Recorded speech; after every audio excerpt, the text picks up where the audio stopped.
Hey, what is up everyone? It's Rich. Alright, welcome to a video. I'm spending my Saturday basically organizing all my prints and original art. And I thought, well, you know what? I've got my portfolio kind of put together, and I wanted to show you guys the prints that I offer at San Diego Comic-Con. This is actually the last time that I'm going to be selling any of these prints. I didn't make any new prints for Comic-Con, to be clear. And I'm not ever going to be printing these again because I've moved on in my career, and I'm not really looking backwards, at least currently. So what I'm going to do though is I will let you guys know after Comic-Con what I have remaining. And also one thing that I am going to do for YouTube and for Patreon is if a print does sell out, I am willing to go and make U1. So what I'm saying is, like, if I have 3 of this print left, just as an example, then we'll get into the whole portfolio. If I have 3 of these left and they all sell out at Comic-Con and I walk out of there tomorrow with nothing and you really wanted this print, I'm more than happy to run to my printer and make one for you. After, like, a week or two, it's a done deal. I'm not doing these again. So anyway, but I'll show you all what I brought, and it's some really, really cool stuff. Most of it is either published or stuff that I've done as commissions, and then my black drawing pieces. So we'll get into this. So I'm going to flip my portfolio sideways for you. So this is a Jim Lee. This was a triple gatefold cover that I inked over Jim Lee. So this is, it was for a book called Trinity, and colors by Alex Sinclair. These are actually, it's funny, I have 2 prints that Alex colored that are like kind of technically official. They're official DC prints. When I would do my prints, I would just kind of do them in DC because I only really do like 1, maybe 2 comic shows a year. I wasn't really making a business out of it, and so they've always been cool about me sort of merchandising their characters. But I did work for them for 16 years, so it's like I put in the work. All right, so let's go. So we've seen this one. This is beautiful. This is colors by Jeremy Cox. This is a cover for Batman Dark Knight. I believe it was issue 11, New 52, and it was really cool. I met some really, really awesome people over the last couple of days, and it's just fun to meet people that know your work. This was actually a double-page spread from one of the issues of Dark Knight, and I just loved the piece, and I thought it was a really, really cool opportunity to make a pretty unusual print. So I did. It's like Batman's hallucinating on Scarecrow's venom, and he's just flashing back to all this like crazy shit. But you've got this awesome shot of Scarecrow. You've got all these villains sort of like laughing at Batman and just like mocking him and staring at him. And I actually think that some of these characters were switched for the book. Funny enough, is I think that ultimately when it went to print, David actually had to draw 2 of the characters. I think changed, and then you've got Batman standing over his dead parents, but they're not just dead; they've like turned into like corpses. It's pretty crazy stuff. And then this is cool. It's like Batman's closest allies, and you've got the Joker. It's just a great, great piece. It's very epic. I like that it tells a story, and it's just a fun piece. I'm going to rotate let me pause this for a second so I don't eat shit. All right, Wonder Woman covers. This is, I believe, the cover to Wonder Woman 38. So this was an interesting print. The first time that I did this, I haven't printed it in a few years, but when I made this print, I honestly thought that it really wouldn't sell well. There was a couple of reasons. There's blood on it, which sometimes is a little too hardcore for some people, like if they're sensitive to violence. And then 2, like Wonder Woman's face is covered up.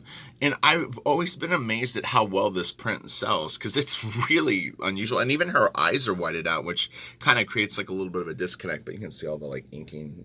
The black is my line work, and then I would leave little gaps so it reads the opposite way, which is pretty cool. But I actually did ink it like black on white, but it almost looks like I did it the other way. It's a beautiful, beautiful piece. Really, really it's just an awesome, awesome thing. And this is Sonia Oback colors on this. This has been always one of my most popular superhero prints is this Wonder Woman piece. This was the cover for 36. Again, colors by Sonia Oback, pencils by David Finch. I apologize. I think everything I've shown so far except for the Jim Lee piece has been David Finch. It was oversight on my part. I was like, I almost assumed that it was obvious, but just in case, these are David Finch pencils. And you'll actually see I have another iteration of this print that I did, which was kind of I was trying different things just to see what people liked. And so a lot of times what will happen is I always used to just bring black and white prints, and I wouldn't bring color prints. And then at some point I started kind of playing with the color prints. I had the opportunity to use a really incredible printer. I always talk about it. My local shop has a printer called a Ricoh, and they just keep upgrading and going to like more and more expensive models of it, and it prints. I mean, it was a game changer for me for Comic-Con. It was the first one they had was I think a $60,000 or $70,000 printer. The one that they have now I think costs like 120 grand. They don't own it, they lease it, but oh my god, the thing prints like it's insane. My prints this year are the best prints that I've ever had ever.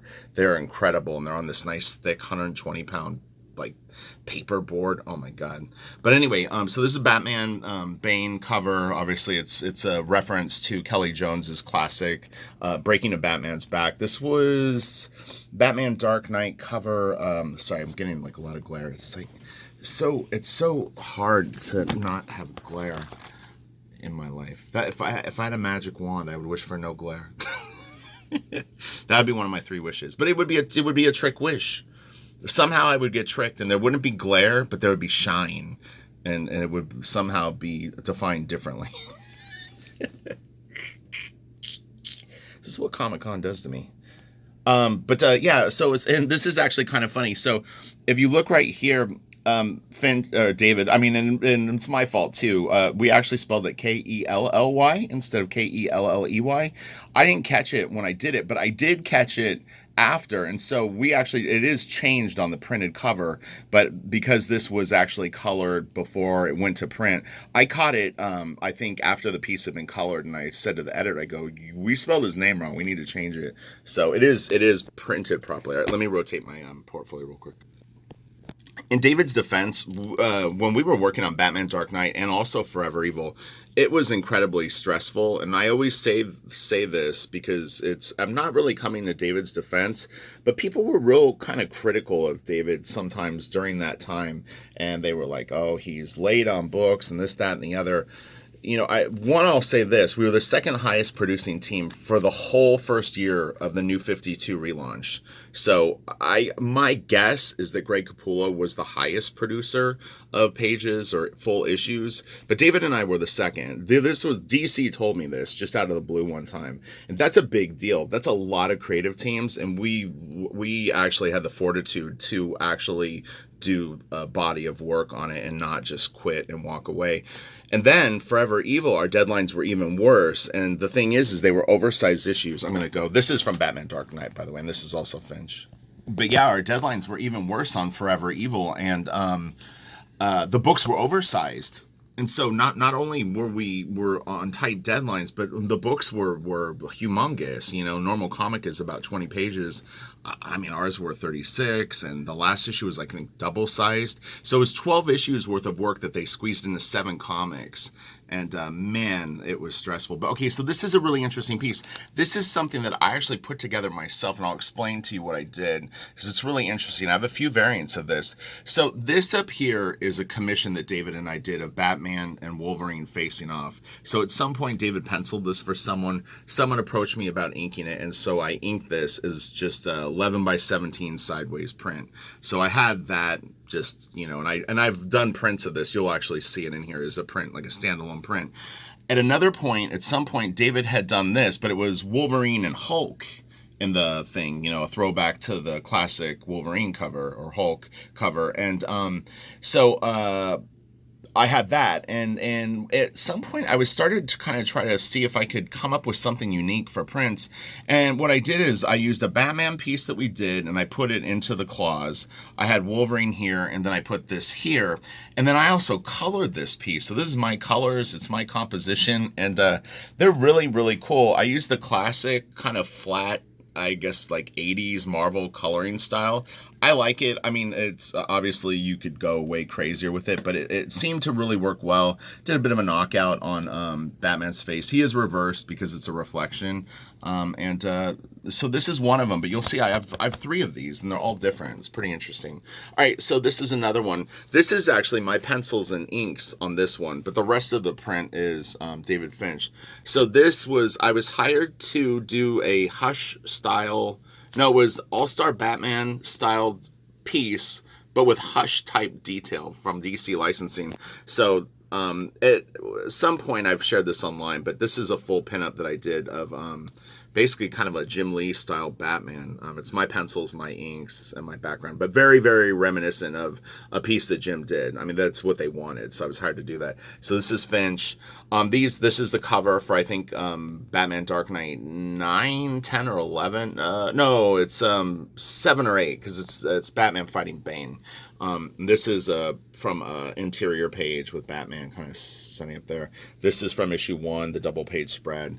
And then this is from another piece. And so it's just, I was just trying to come up with something fun and really different and kind of pack a fun punch. I love the lighting that Jeremy Cox did on the colors for this color Batman. All right, so now we're going to get to some black and white art. So this is my inks over Mark Silvestri. I did this as an inking demo, I believe, on YouTube. And it's Mephisto. I actually am friends with the guy that actually owns the original pencils of this. So when he came to my table yesterday, I gave him a copy of the print for free, and we were kind of talking about the piece, and he was showing it to me on his phone. But he picked it up just maybe in the last year or so. Someone else owned it before then. But what this was kind of interesting is I had several people come up to me at the show, and they were really adamant on approaching Mark Silvestri about me inking him or helping him finish the Batman book. I mean, look, this is fans just saying this to me, but it was cool that they brought it up, because I didn't bring it up, but it had been on my mind, because I'm under the impression that they are kind of wrapping up that project, and it would be the one thing that I would come out of quote unquote inking retirement to work on. Honestly, it's probably the only thing that I would do.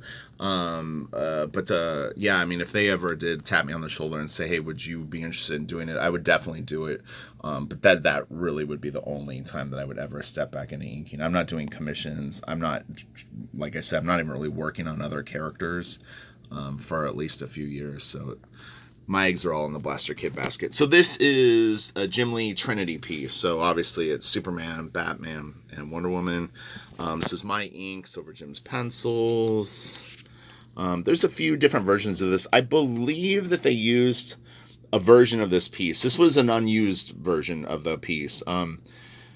So he did one that was really similar to this, but I think that the one that's on like the Art of Jim Lee or DC, it's some DC hardcover book, is a different version. I don't remember if Scott Williams inked that one or if it was shot from pencils or whatever. But anyway, this is my inks on Jim. Unpublished, but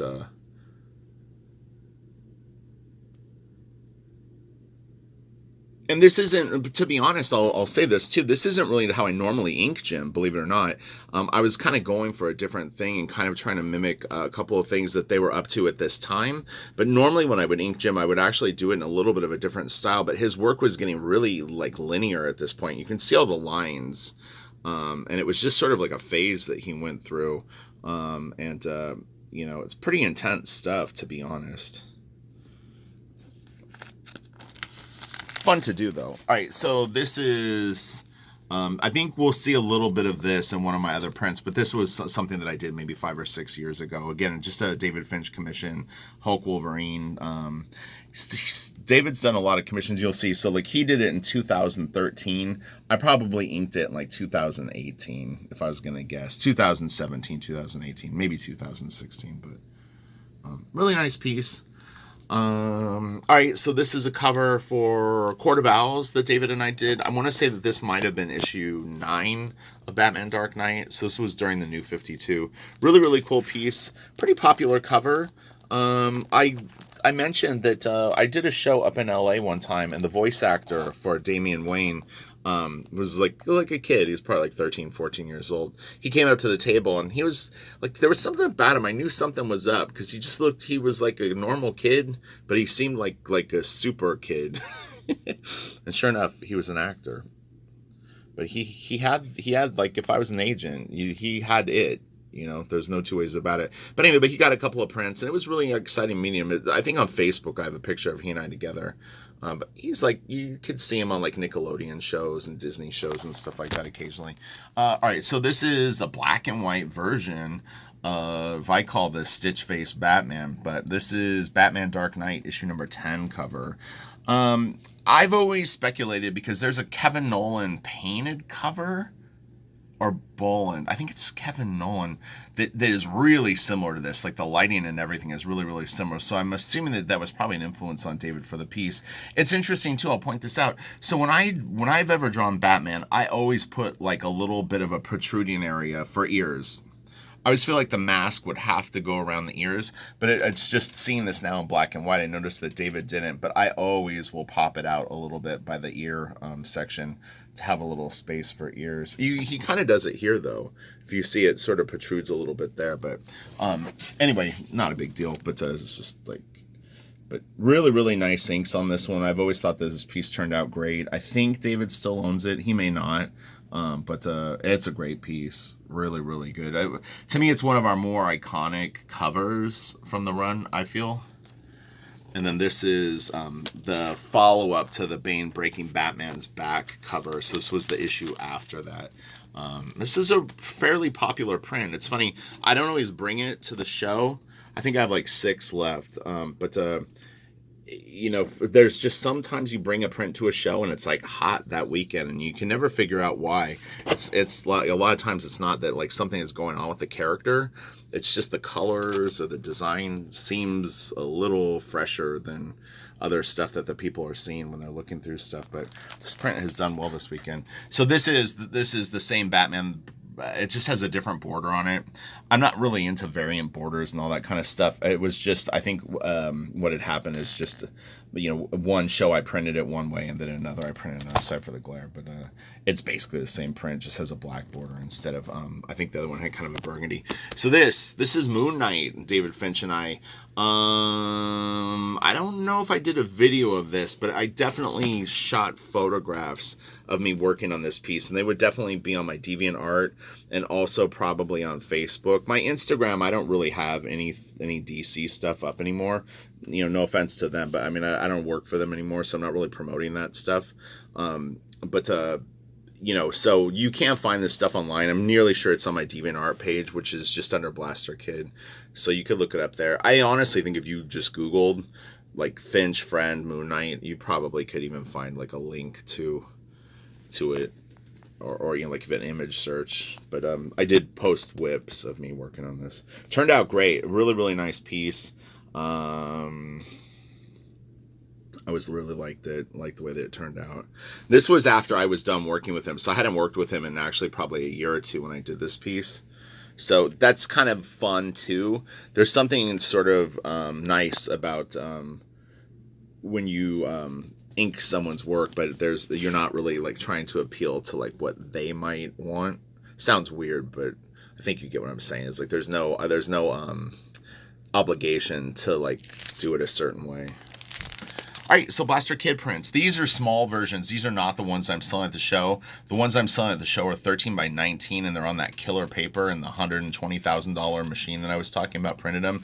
But this was printed from the same machine. It's just a smaller version of the print. We were testing the sizes and stuff like that. When I saw it big, I was just like, oh my God. But these prints are so freaking awesome. So I do have these available, and then I did these two just because these are the promos that everybody's sort of familiar with. So this is sort of like a little double print of Blaster Kid from the back. And then the wolf characters. It's interesting too. I said to someone at Comic-Con, I've had so many people between this piece and this other promo, like they'll find out that I'm an artist, and they'll like, maybe I'm like at a coffee shop or something like that, and they'll want to see my art. And so I'll pull up my Instagram and I'll like hand them my phone, and they'll just start scrolling. I'm telling you, like 95 to 98% of the time they will stop on this piece, and they always say the same exact thing. And they always say this about my black drawings too. They'll go, I know this sounds weird, but I like this better than the superhero stuff or the Batman stuff every freaking time. And this piece too. And then like I said, my black drawings get that a lot too. But I mean, I had it at a Christmas party. I've had it they always stop on this one. So whatever Kelsey did and whatever I did, it was magic. But yeah, fun prints, and they're beautiful, and they're big too.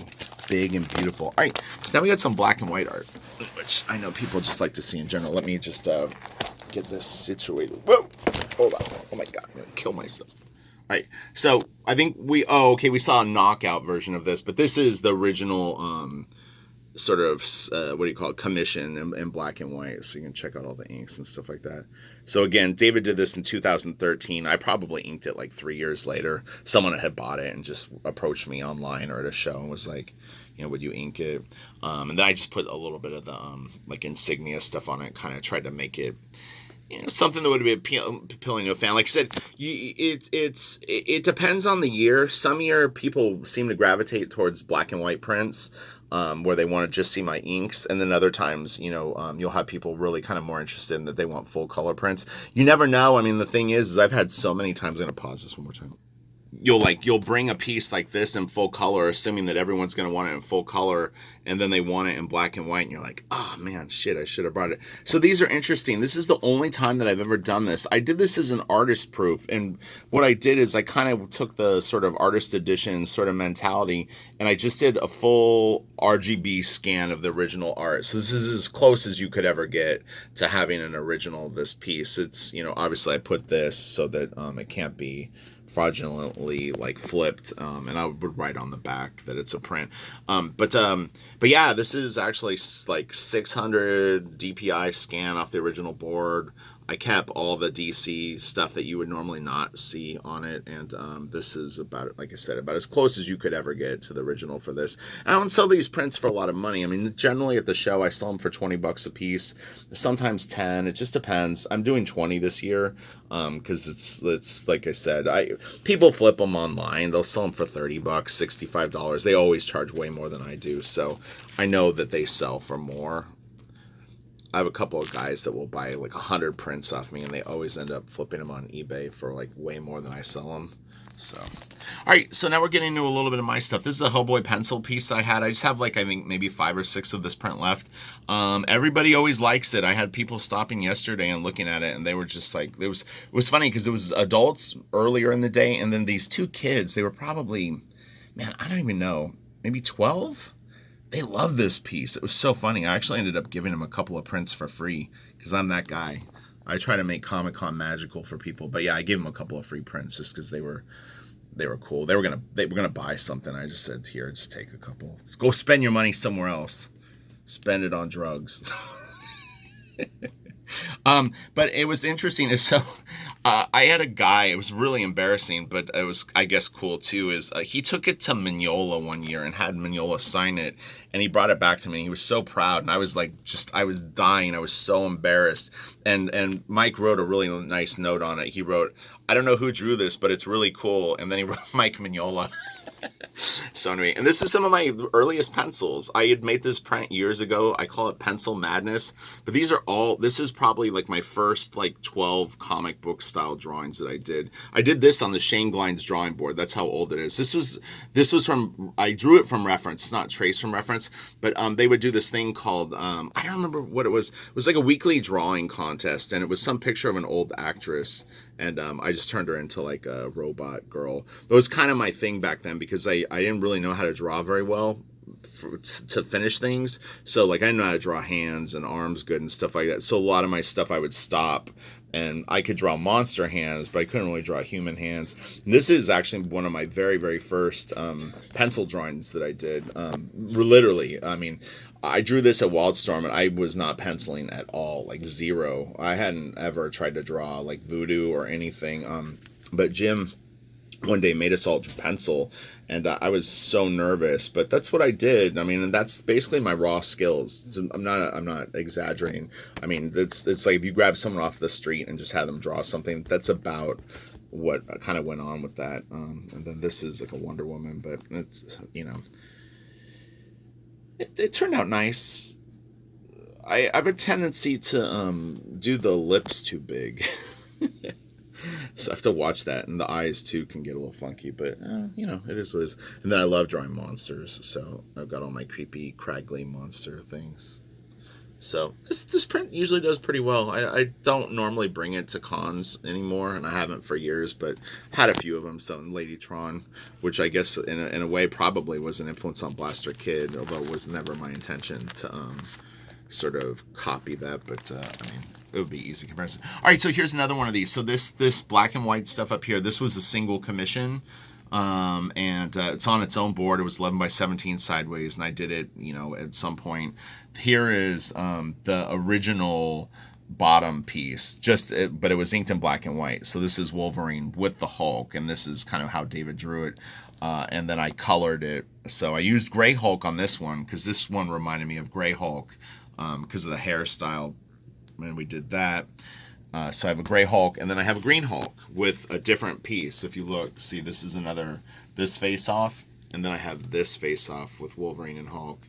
So, and then Green Hulk in the blades as opposed to that. And again, this is, you know, I hesitate to call it my colors. I did color it, but I mean, they're really simple colors. There's only like 1 or 2 cuts of variant colors, but I know Kelsey and I both actually love this stuff. I mean, it's like 80s Marvel was some good shit, and it was pretty simple colors. So, all right, now we're going to get into just some of the holdovers. This is a Forever Evil #1 cover.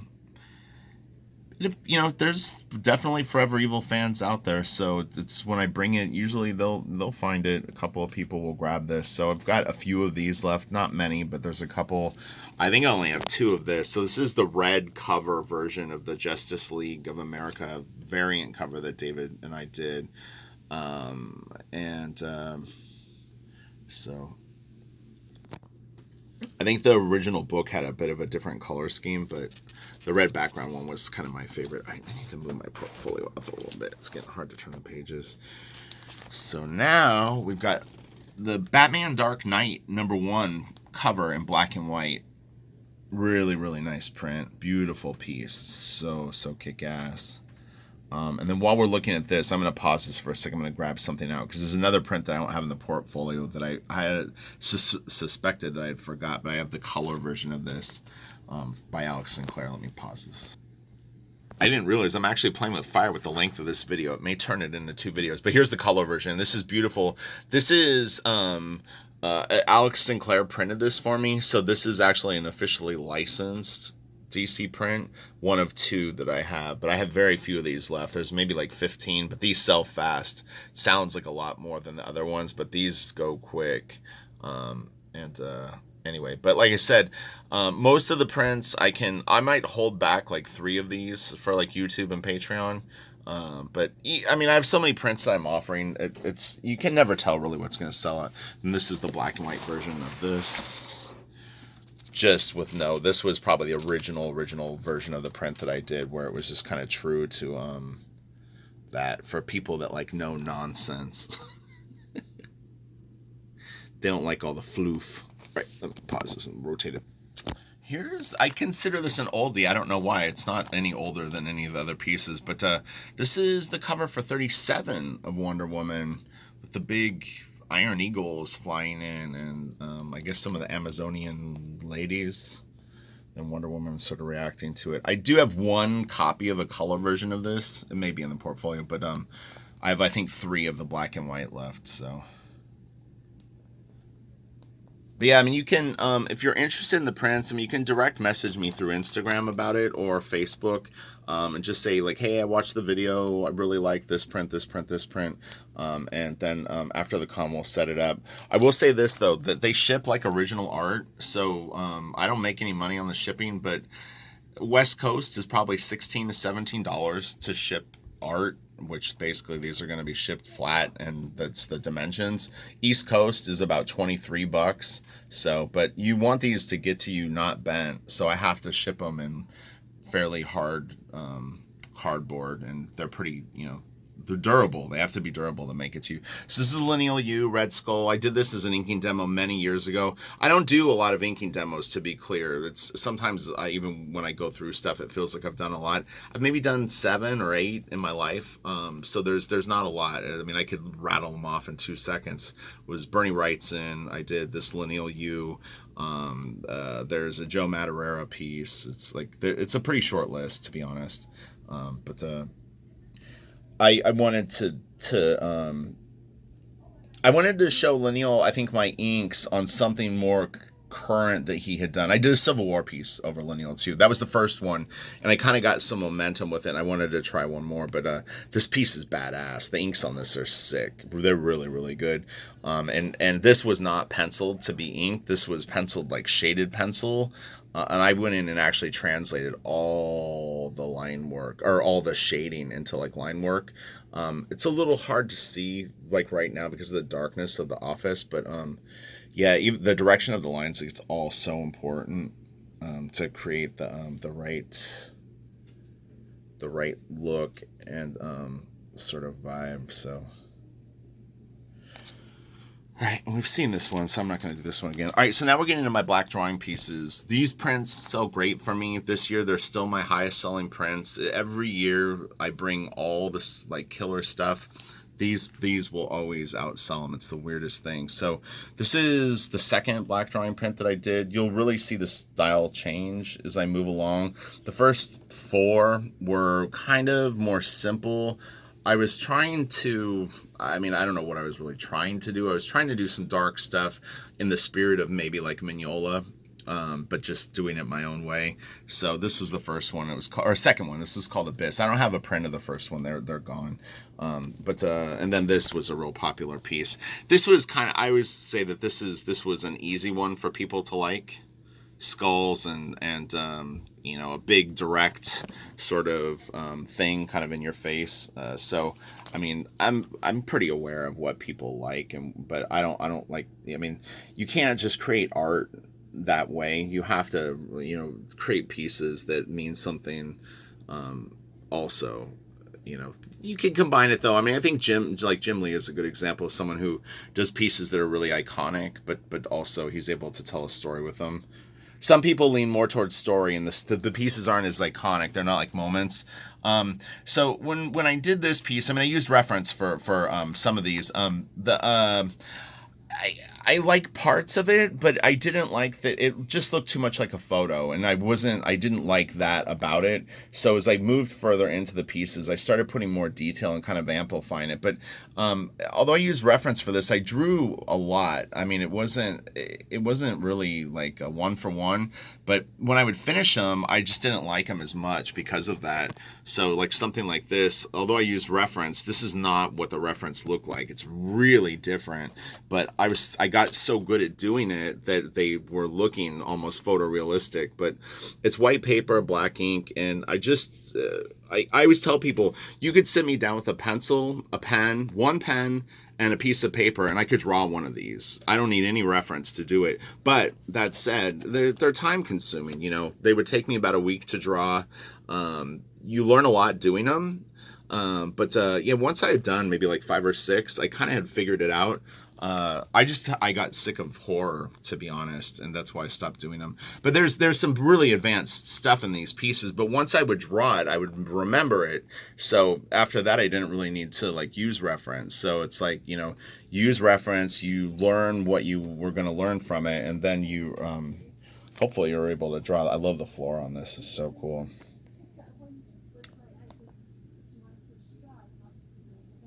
Man, this piece turned out badass.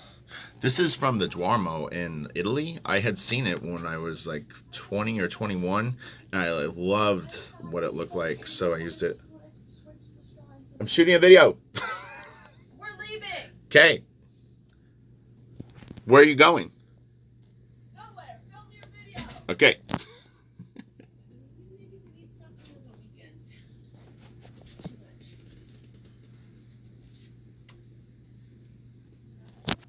This is the second.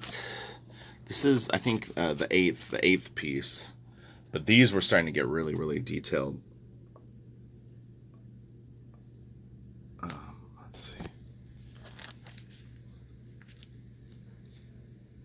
very horrific. No, I don't know about that. I would say that this right here was sort of a nod to when I was a kid. My dad had a record by a band called Savoy Brown, Looking In. I guess I think Russ Works told me that it was a piece by Jack Davis, which I didn't know literally until he said that. But I always liked it, and so the idea of a big giant skull was always kind of cool to me. So I ended up using it there. And this is my favorite one. Oh man, I love this piece.